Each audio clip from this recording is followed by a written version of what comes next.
როგორ ჩააქრო კრიშნამ ტყის ხანძარი. მოისმინა რა კალიას დასჯის ამბავი, მეფე პარიქშიტმა შუკადევა გოსვამის კითხა, რამ დაატოვებინა კალიას თავისი ლამაზი მიწა და რატომ იყო გარუდა მისადმი ასე მტრულად განწყობილი. შუკადევა გოსვამიმ მეფეს მოახსენა, რომ კუნძულ ნაგალაიაზე გველები ცხოვრობდნენ და მთავარი გველი იქ კალაია იყო. გარუდა, რომელსაც გველების ჭამა ჰქონდა ჩვევად, ხშირად მიდიოდა ხოლმე ამ კუნძულზე და თავისი სურვილით უამრავ გველს ხოცავდა. ზოგს მართლა შეექცეოდა, ზოგს კი ტყუილად კლავდა. ქვეწარმავლები ისე შეწუხდნენ, რომ მათი წინამძღოლი ვასუკი უფალ ბრაჰმას შეევედრა მფარველობას. უფალმა ბრაჰმამ საქმე ისე მოაგვარა, რომ გარუდას არავინ შეეწუხებინა. ყოველ ნახევარმთვარის დღეს გველების სამეფო ერთ გველს მიართმევდა ხოლმე გარუდას. გველი ხის ქვეშ უნდა დაეტოვებინათ, გარუდას შესაწირად. გარუდა კმაყოფილი იყო ამ ძღვენით, ამიტომ სხვა გველებს აღარ აწუხებდა. მაგრამ შემდგომ კალიამ ამ მდგომარეობით სარგებლობა დაიწყო. მეტისმეტად გააყოყოჩა დაგროვილმა შხამმა და მატერიალურმა ძლიერებამ და ფიქრობდა, რატომ უნდა მიართვან ეს მსხვერპლი გარუდას, მაშინ მან შეწყვიტა მსხვერპლის მიტანა. ამის ნაცვლად თვითონ დაიწყო გარუდასათვის გამიზნული შესაწირის ჭამა. როდესაც გარუდა, ვიშნუს დამტარებელი, უდიდესი ერთგული მიხვდა, რომ კალია მისთვის გამიზნულ მსხვერპლს მიირთმევდა, განრისხდა და შეურაცხყოფელი გველის მოსაკლავად სწრაფად გაფრინდა კუნძულისკენ. კალია გარუდასთან შებრძოლებას შეეცადა და უამრავი თავითა და ბასრი შხამიანი კბილებით დახვდა. კალია მის კბენას ცდილობდა და გარუდამ ტარკშაიას შვილმა, როგორც უფალი ვიშნუს დამტარებელს შეეფერება, საშინელი ძალით დაარტყა მას თავისი ბრწყინავი ოქროს ფრთები. კალია, რომელიც აგრეთვე ცნობილია როგორც კადრუსუტა, კადრუს ვაჟი, უმალვე მდინარე იამუნას ქვეშ მდებარე კალიათა ტბისკენ გაფრინდა, სადაც გარუდა ვერ მიაღწევდა. იამუნას წყალს კალიამ შემდეგი მიზეზის გამო შეაფარა თავი. როგორც გველების კუნძულზე მიფრინავდა ხოლმე გარუდა, ასევე მიდიოდა იგი იამუნაზე თევზის დასაჭერად, მაგრამ იქ ცხოვრობდა დიდი იოგი, სახელად საუფარი მუნი, რომელიც მედიტაციაში ჩაფლული წყალში იდგა. მას თევზები ებრალებოდა და სთხოვა გარუდას იქ აღარ მისულიყო და თევზები არ შეეწუხებინა. თუმცა, როგორც ვიშნუს დამტარებელს, გარუდასათვის არავის შეეძლო ბრძანების მიცემა. მან წინააღმდეგობა არ გაუწია დიდი იოგის ბრძანებას. დარჩენისა და ბევრი თევზის ჭამის ნაცვლად, მან ერთი დიდი თევზი, მათი წინამძღოლი წაიყვანა. საუფარი მუნი შეწუხდა იმის გამო, რომ გარუდამ თევზების წინამძღოლი წაიყვანა და ფიქრობდა რა მათ დაცვაზე, ასე დაწყევლა გარუდა. დღეისიქეთ თუ გარუდა აქ თევზების დასაჭერად მოვა, მთელი ჩემი ძალით ვაცხადებ, უმალვე გამოესალმება სიცოცხლეს. ამ წყევლის ამბავი მხოლოდ კალიამ იცოდა, ამიტომ დარწმუნებული იყო, რომ გარუდა იქ მისვლას ვერ შეძლებდა და მან გონივრულად ჩათვალა იამუნაში არსებული ტბისთვის შეეფარებინა თავი. კრიშნამ, გარუდას ბატონმა, იგი იამუნადან გამოაგდო. უნდა აღინიშნოს, რომ გარუდა უშუალოდ არის დაკავშირებული ღმრთების უზენაეს პიროვნებასთან და იმდენად ძლევამოსილია, რომ არავის ბრძანება და წყევლა არ მოქმედებს მასზე. სინამდვილეში დაწყევლა გარუდასი, რომელიც შრიმად ფაგავატამის მტკიცების თანახმად ღმრთების უზენაესი პიროვნების ფაგავანის დონეზე იმყოფება, შეურაცხყოფა იყო საუფარი მუნის მხრიდან. თუმცა გარუდა შურისძიებას არ ცდილობდა, მუნი ვერ გადაურჩა ამ დიდი ვაიშნავის შეურაცხყოფას. ამის გამო საუფარი მუნი იოგის მდგომარეობიდან დაეცა, შემდეგ დაოჯახდა და მატერიალურ სამყაროში გრძნობათა დაკმაყოფილებას მიეცა. მედიტაციის გზით სულიერ ნეტარებაში ჩაძირული საუფარი მუნის დაცემა კარგი გაკვეთილია ვაიშნავთა შეურაცხყოფელთათვის. ბოლოს და ბოლოს იამუნას ნაპირზე მდგომმა მეგობრებმა და ნათესავებმა დაინახეს კალიას ტბიდან გამოსული კრიშნა. იგი მათ წინაშე დიდებულად მორთულად წარსდგა. მთელ ტანზე ჩანდანას ნელსაცხებელი ესვა. ძვირფასი თვლებითა და ქვებით შემკული, თითქმის მთლიანად ოქროთი იყო დაფარული.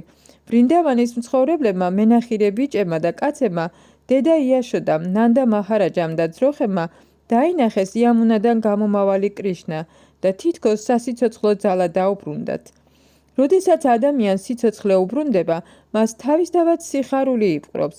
ისინი სათითაოდ იკრავდნენ გულში კრიშნას და ამით დიდ შვებას გრძნობდნენ. დედა იაშოდა, როჰინი, ნანდა მაჰარაჯა და მენახირეები მოჭერბებული ბედნიერებისგან კრიშნას ეხვეოდნენ და ფიქრობდნენ, რომ სიცოცხლის უმაღლეს მიზანს მიაღწიეს. ბალარამაც გადაეხვია კრიშნას, მაგრამ იცინოდა ვინაიდან, როცა დანარჩენები ასეთ მხელვარებას მოეცვა, მან იცოდა, რომ კრიშნას არაფერი მოუვიდოდა. კრიშნას გამოჩენის გამო იამუნას ნაპირზე ხეები, ძროხები, ხარები და ხვოები ნეტარებით აღივსდნენ. ვრინდავანის ბრაჰმანები ცოლებთან ერთად მაშინვე მოვიდნენ კრიშნასა და მისი ოჯახის წევრებისთვის მისალოცად. ბრაჰმანები საზოგადოების სულიერ მოძღვრებად ითვლებიან.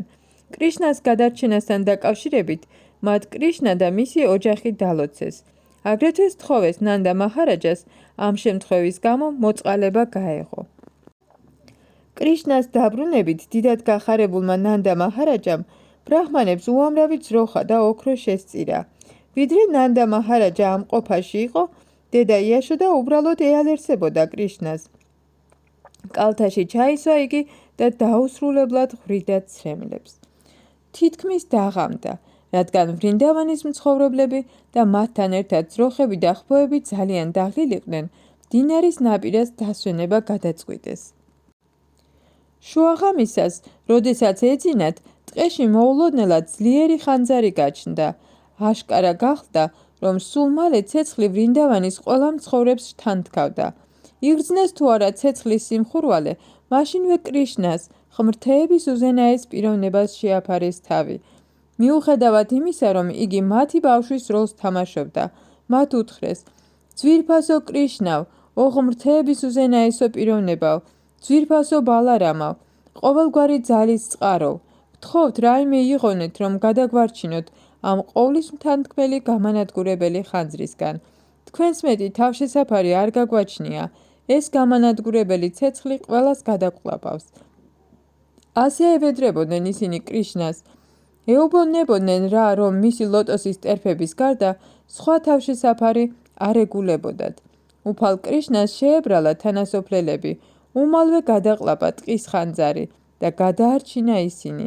ეს კრიშნასთვის შეუძლებელი არ იყო, ვინაიდან იგი შეზღუდული არ არის, მას უსაზღვრო ძალა გააჩნია, რათა გააკეთოს ის, რასაც მოისურვებს.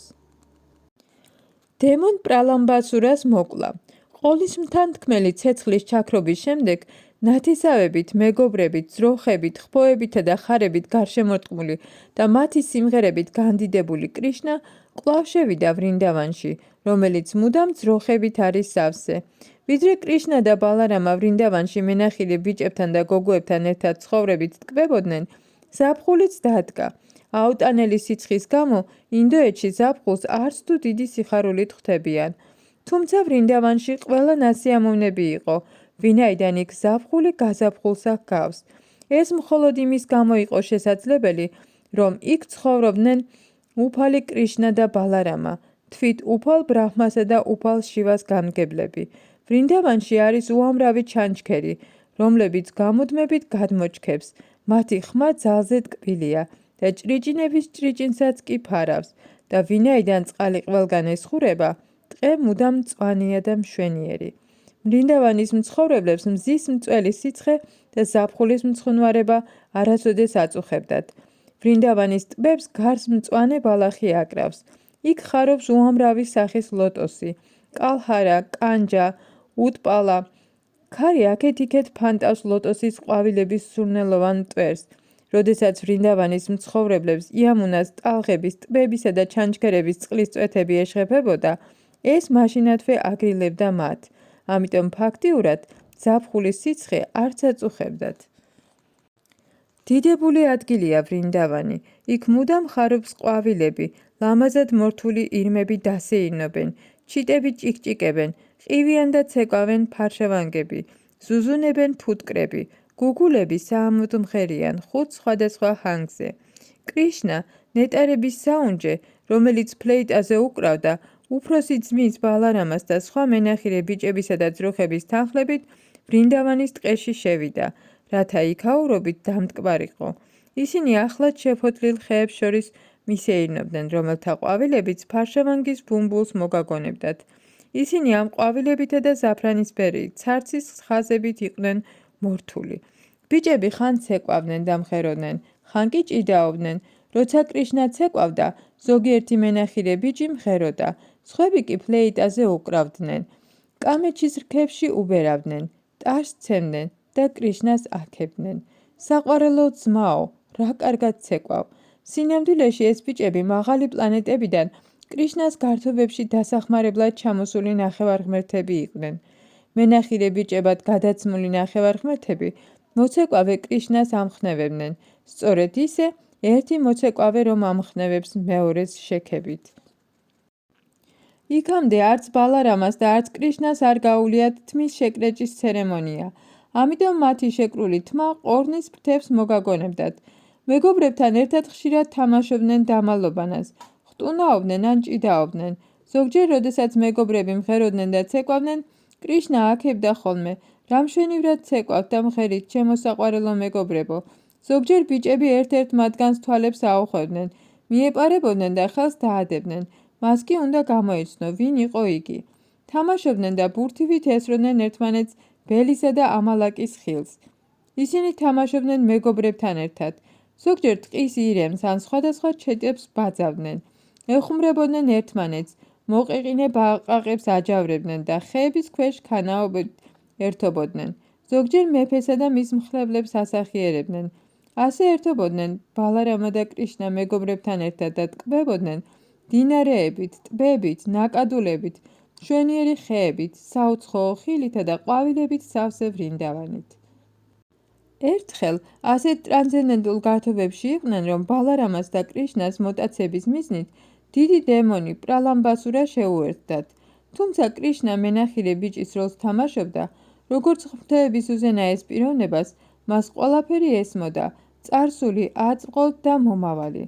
ასე რომ, როდესაც პრალამბასურა მათ წრეში შევიდა, კრიშნა იმაზე ფიქრობდა, როგორ მოეკლა ეს დემონი, მაგრამ გარეგნულად მეგობრად მიიღო იგი.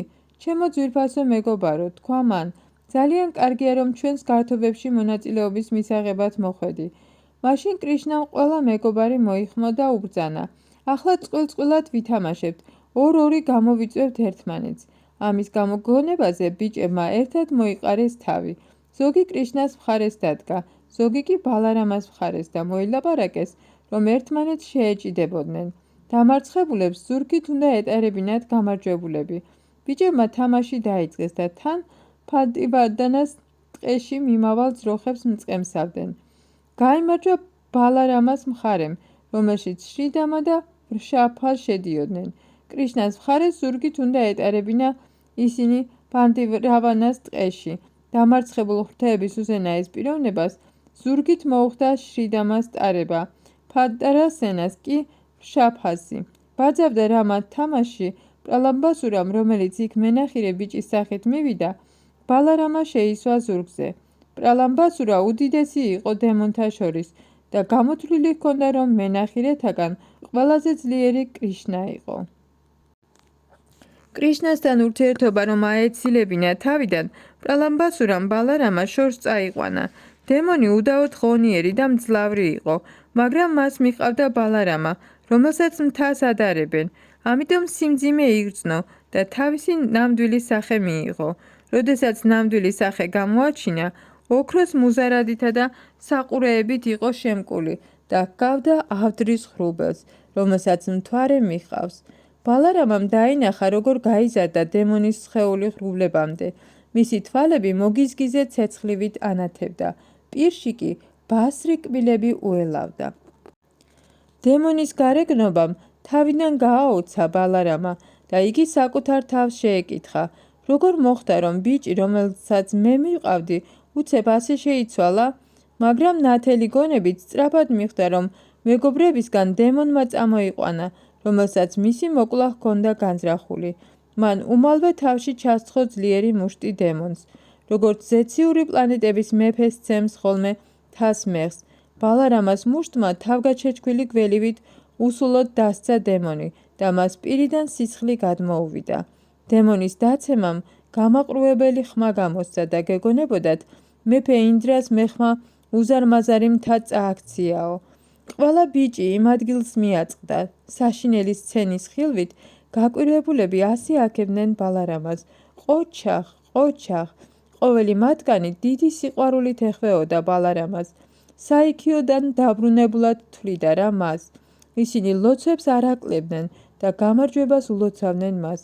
ზეციურ პლანეტებზე ნახევარღმერთებიც დიდად ნასიამოვნები დარჩნენ მომხდარით და ყვავილები გადმოყარეს ბალარამას ტრანსცენდენტულ სხეულზე. მათაც აკურთხეს იგი და მიულოცეს დიდი დემონ პრალამბასურას მოკვლა. როგორ გადაყლაპა კრიშნამ ტყის ხანძარი. ვიდრე კრიშნა, ბალარამა და მათი მეგობრები ერთობოდნენ, როგორც ზემოთ იყო აღწერილი, უმეთვალყუროდ დატოვებული ძროხები თავიანთ ნებაზე დახეტიალობდნენ და ნორჩი ბალახით მოხიბლულნი სულ უფრო ღრმად შედიოდნენ ტყეში. თხები, ძროხები, ხარები ერთი ტყიდან მეორეში გადადიოდნენ და ბოლოს შევიდნენ ტყეში, რომელსაც იშიკატავი ჰქვია. ეს ტყე ნორჩი ბალახით იყო სავსე და სწორად ამან მოხიბლა ისინი. მაგრამ როდესაც მასში შევიდნენ, დაინახეს, რომ ტყეს ცეცხლი მოსდებოდა და ბღავილი დაიწყეს. ამ დროს ბალარამამ და კრიშნამ ვერც მეგობრები იპოვეს და ვერც საქონელი და ამის გამო ძალიან დანაღვლიანდენ. ისინი მათ ნაფეხურებს და ნაძოვი ბალახის კვალს გახვდნენ. ბიჭები შიშობდნენ, რომ მათი სიცოცხლის აზრი ძროხები დაიკარგნენ. თვითონაც დაღლილობამ და წყურულმა შეაწუხათ, მაგრამ მალე ძროხების ბღავილი გაიგონეს. კრიშნა მოფერებითი სახელებით ხმამაღლა ეძახდა ძროხებს. კრიშნას ძახილს ძროხები მაშინვე მხიარულად გამოეხმაურნენ, მაგრამ ამასობაში ტყის ხანძარი გაძლიერდა და სახიფათო მდგომარეობა შეიქმნა. ცეცხლი ქარივით მოედო არემარეს და მოსალოდნელი იყო, რომ ყველაფერს მოძრავსა და უძრავს თანთქავდა. ძროხები და ბიჭები შიშმა მოიცვა. მათ ისე გახედეს ბალარამას, როგორც მომაკვდავი კაცი შეყურებს ღმრთების უზენაესი პიროვნების სურათს. მათ თქვეს, ძვირფასო კრიშნა და ბალარამა, ჩვენ მოგიზგიზეთ ცეცხლის სიცხე გვწვავს. ნება მოგვეწით, თავი შევაფაროთ თქვენს ლოტოსის წერფებს. ვიცით, რომ შეგიძლიათ ჩვენი ამ საფრთხისგან გადარჩენა. ძვირფასო მეგობარო კრიშნა, ჩვენ შენი უახლოესი მეგობრები ვართ. განამართებულია, რომ ასე ვიტანჯებით. ყველანი შენზე ვართ დამოკიდებული. შენ კი კარგად ერკვევი მთელ რელიგიურ ცხოვრებაში. შენს გარდა ჩვენ არავინ გვყავს. ღმრთების უზენაესმა პიროვნებამ გაიგონა მეგობრების ვედრება და მოავლო რა საამო მზერა უპასუხა. თვალებით დაარწმუნა ისინი, რომ მათი შიში უსაფუძვლო იყო. მაშინ კრიშნამ, უმაღლესმა მისტიკოსმა, ღმრთების უზენაესმა პიროვნებამ დაუყოვნებლივ გადაყლაპა ცეცხლის ენები. ასე გადაურჩნენ ძროხები და ბიჭები მოახლოებულ საფრთხეს. შიშისგან ლამის გრძნობა დაკარგეს, მაგრამ როდესაც გონს მოვიდნენ და თვალები გაახილეს, დაინახეს, რომ კვლავ ტყეში იყვნენ კრიშნასთან, ბალარამასთან და ძროხებთან ერთად. ისინი გააოცა იმის ხილვამ, რომ მოგიზგიზეთ ცეცხლი საერთოდ აღარ ემუქრებოდათ და ძროხებიც გადარჩნენ. გულში ფიქრობდნენ, რომ კრიშნა ჩვეულებრივი ბავშვი კი არა, ნახევარღმერთი უნდა ყოფილიყო. საღამოს კრიშნა და ბალარამა ბიჭებთან და ძროხებთან ერთად ვრინდავანში დაბრუნდნენ. გზად ფლეიტაზე უკრავდნენ. მათმა სოფელთან მიახლოება გოპები ძალიან გაამხიარულა. კრიშნას ტყეში ყოფნისას მათი ფიქრი მთელი დღე კრიშნას დასტრიალებდა. მის გარეშე წამი წელიწადად ეჩვენებოდათ.